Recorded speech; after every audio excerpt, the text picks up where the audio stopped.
Florida Native Peoples by Bob Knotts.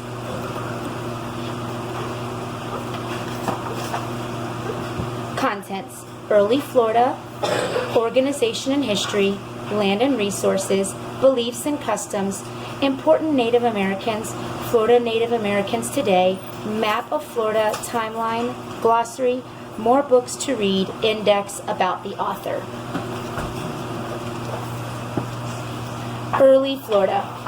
The Spanish explorers who came to Florida in the early 1500s thought they had discovered new land.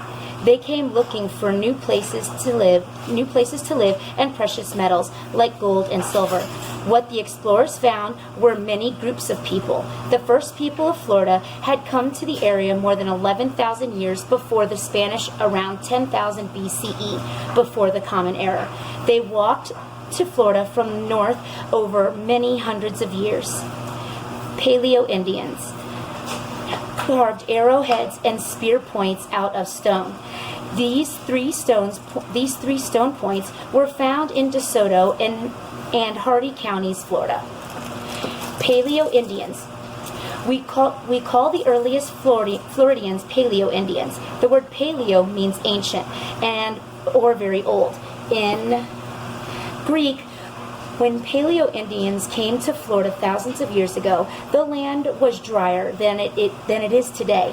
The sea was not as high as it is now, and there was less rain. Living in groups, small numbers of Paleo-Indians moved throughout Florida, all the way south to the Keys. These early Florida peoples probably hunted together in groups. They probably also built temporary camps as they could sleep near the areas where they hunted. Over many centuries, life changed a great deal for those people. Some began to grow crops such as corn, squash, and beans. Those people moved away from the ocean to other areas where the land was better for growing crops. Others ate seafood, including clams and oysters, and stayed in places along the coast. This is how the people settled in different areas of Florida. Each group lived in one part of the state or another because that was where they could best find or grow food. The Paleo-Indians changed over many years. Each group developed different religious beliefs. Their art changed depending on what they could find in their environments.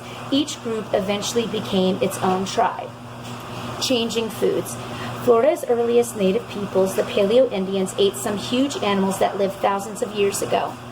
These included not only mammoths and mastodons, but also several camel-like creatures. When the weather changed around 6,000 years ago, so did the food these early Floridians ate.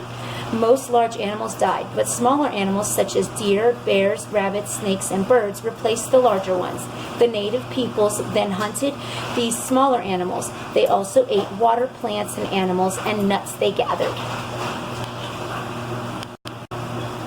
Florida at the time of European contact. This map shows the rough location of Florida's Native American tribes in the 1500s when European explorers first arrived.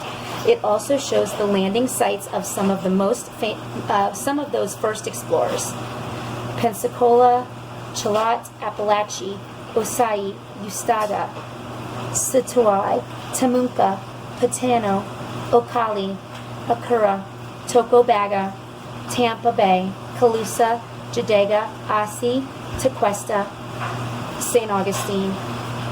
1513, West Palm Beach, Juan Ponce de Leon. 1521, Charlotte Harbor, Juan Ponce de Leon. 1528, Tampa Bay, Pantolio de Nevares. 1539, near Tampa Bay, Hernando de Soto. 1559, Pensacola, Tristan da Luna de y Aureliano. 1564, Fort Caroline, Juan Ribot.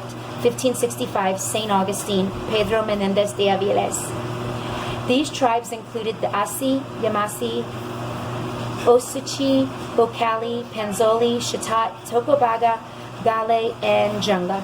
Live in nearly every part of Florida. Most of them did not leave many clues behind about how they lived. Today, archaeologists are studying the few clues they did find to learn about these early Florida tribes. 4 early tribes. We know more about 4 other important early tribes in Florida. They are the Timucua, also called the Utina, Appalachie, Tequesta, and Calusa. The Timucua live in northeast Florida, the Appalachie live in northwest Florida, and the Tequesta lived in southwest Florida, and the Calusa lived in southwest Florida, map page 6. The lives of the people in all of these tribes changed forever after the European explorers came to Florida. The Spanish, British, and French all made life very hard for the Native Americans. Europeans arrive.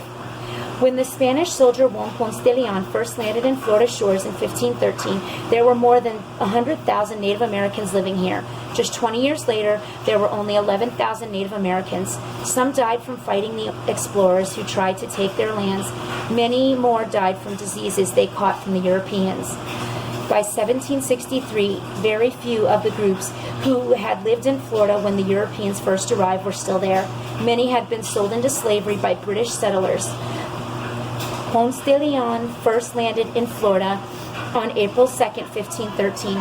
He died in July of 1521 of an infection caused by a wound he received from a fight with Florida Indians during the second visit. Timucua life. During the winter months, the Timucua moved away from their towns. This happened sometime between the end of December and the middle of March. During this time, they lived in forests where there was more to eat. In the spring, they returned to their towns and took care of their corn and other crops.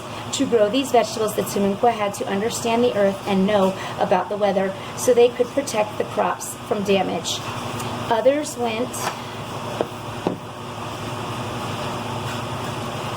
with the Spanish to Cuba and Mexico when Great Britain took control of Florida in 1763. Creek Indians. Around that time, Creek Indians started to move to Florida from areas that are now Georgia and Alabama. The British called these people Seminoles, which some people think comes from the Creek word meaning runaway. Other people think that Seminole comes from the Spanish word meaning cimarron, which means wild. The Seminoles had never called themselves by that word. They referred to themselves as the unconquered people, since they had never been conquered from the by an outsider. The Spanish system. The mission system is important to Spain economically and religiously. It was set up to establish good relations with the Florida's Native Americans, develop trade, and convert the Native Americans to Catholicism. The Jesuits first set up this mission system in the mid-1500s in Biscayne Bay, Charlotte Harbor, Tampa Bay, and St. Lucie Inlet. At the end of the Fourth Seminole Migration, 1830s, journey by boat across the Gulf of Mexico and up the Mississippi River, journey overland to Indian territories.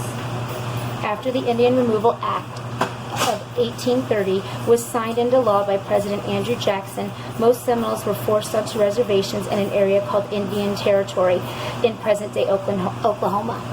The Third Seminole War. A Third Seminole War broke out in 1855. It started because there were conflicts over land between whites and some Seminoles who remained in Florida.